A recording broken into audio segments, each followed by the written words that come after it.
Hello and welcome back to Ravenna Railfan 4070 with another HO scale locomotive review.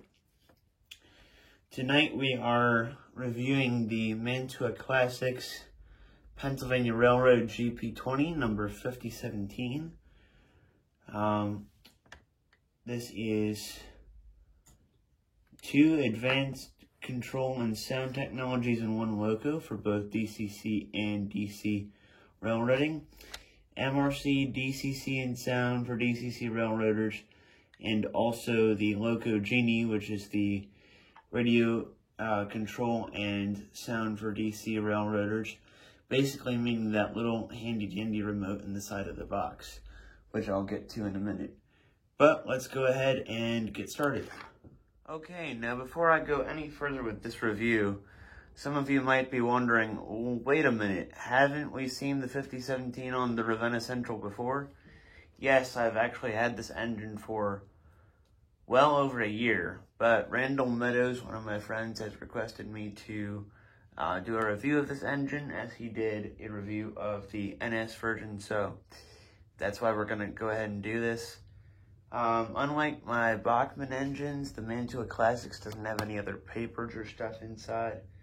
So I just already have put the engine on the track, and we'll give it a little test here. I have Keystone logos there and there, number boards here, here, here, and again that one. The windows, you can see some of the wiring back in there. Bell up on top, all your exhaust fans, dynamic brake fan here in the center, handrails of course, and coupler. Not much of a snow plow, but Jeep 20s don't really have much of one to begin with. Yeah, let's go ahead and flip it around. Have to be careful, the dynamic brake fan is removable, as you can see, it just popped off there. But that's okay, it's supposed to be, because some of the road names that this comes in didn't necessarily have those fans, so that's why you're allowed to be able to take them off there.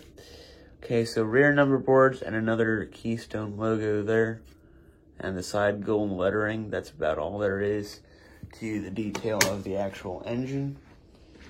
Now, also I'm going to point out some features of the remote to you and show you what that is. Okay, so here we go with the Locomotive Genie handheld remote. Up here is your directional button, so if you're going forward, you can hit that and go reverse. You can change direction while moving or stopped. Here's the stop button. This is to increase speed by 1, or decrease speed by 1, increase speed by 4, headlight controls, horn, and bell, and then of course the label.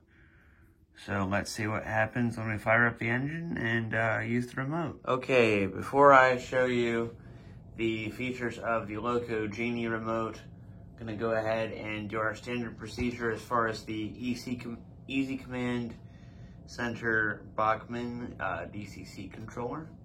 So let's go ahead and fire up the G20. Not much of a startup sequence, but there's something there.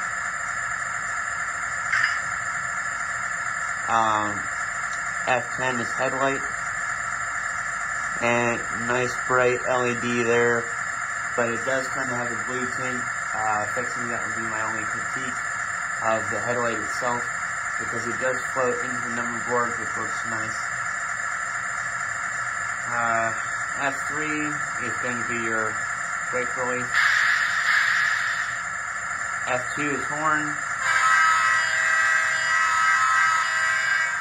F1 is bell. F4 is your coupler clash. 7 is the tiniest bit of dynamic brake and some other noise, I'm not sure what it is. But you can hear, that's when it comes back on. Okay. Now we're going to back up the engine and run past the camera for you. Go ahead and do this before I show you changing the horn or anything like that.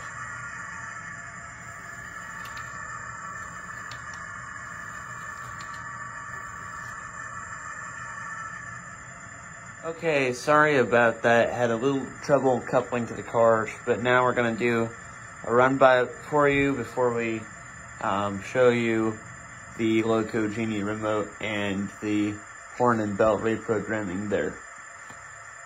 17, take it away.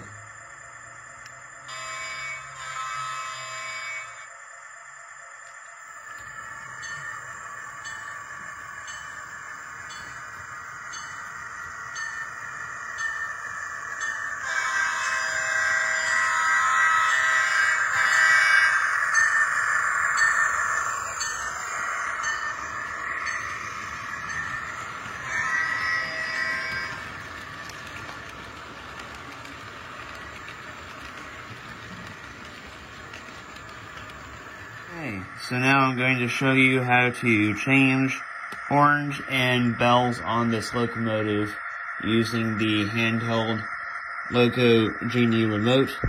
Everything I went through already can either be done on the Bachmann Easy Command Control Center or whatever DCC system you have, or just from the remote itself simply. But if you would like to change the horn, simply go to the up arrow and the down arrow at the same time. Notice that P there, that stands for programming, so you'll hear the engine say program. And you cycle through the horns.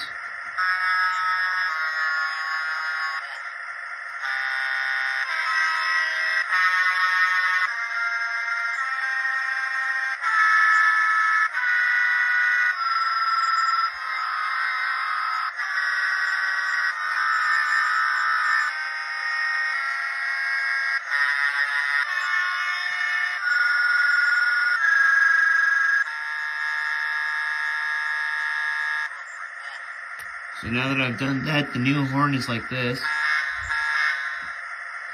And same thing if you want to do the bell. Just hit the program again. And take the bell.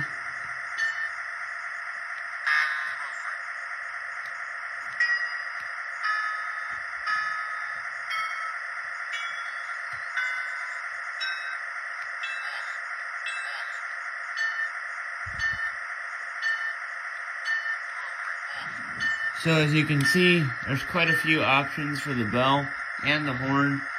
If you want to change them on your particular locomotive to be more road name accurate, that's how you can do it. And again, any control other than that can be done with the transformer you have or with the remote.